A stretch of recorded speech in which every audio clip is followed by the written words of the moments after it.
In today's video, I'm going to teach you how to turn off suggestions mode in Google Docs. If you've ever shared a document with someone or had a collaborator working alongside you, you've probably encountered suggestions mode.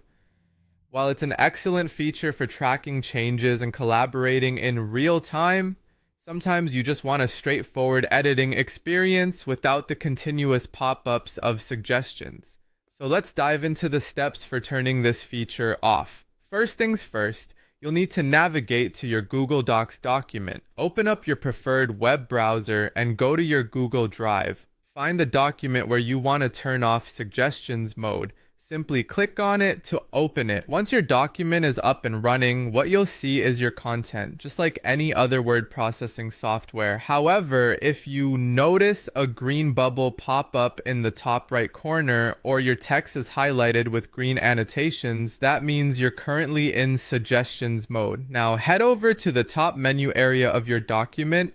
Right near the top right corner, you will most likely notice that it shows suggesting mode. This is indicated by the pencil icon and a drop-down arrow. Go ahead and click on this. When you click on suggesting, a small drop-down menu will appear. The menu gives you a few options, but the one we're interested in right now is editing. By selecting editing, you are switching your current mode. This mode allows you to make direct changes to your document without having each change noted as a suggestion. Essentially, any edits you make will now automatically become part of the document. If for any reason you need to revert back to suggestions mode, perhaps for further collaborative work or to track changes again, just follow the same steps and choose suggesting from the drop-down. It's a flexible switch and can be changed anytime based on your needs. And there you have it. By following these few straightforward steps, you can easily toggle suggestions mode on or off, giving you the control to decide how you want to work on your document.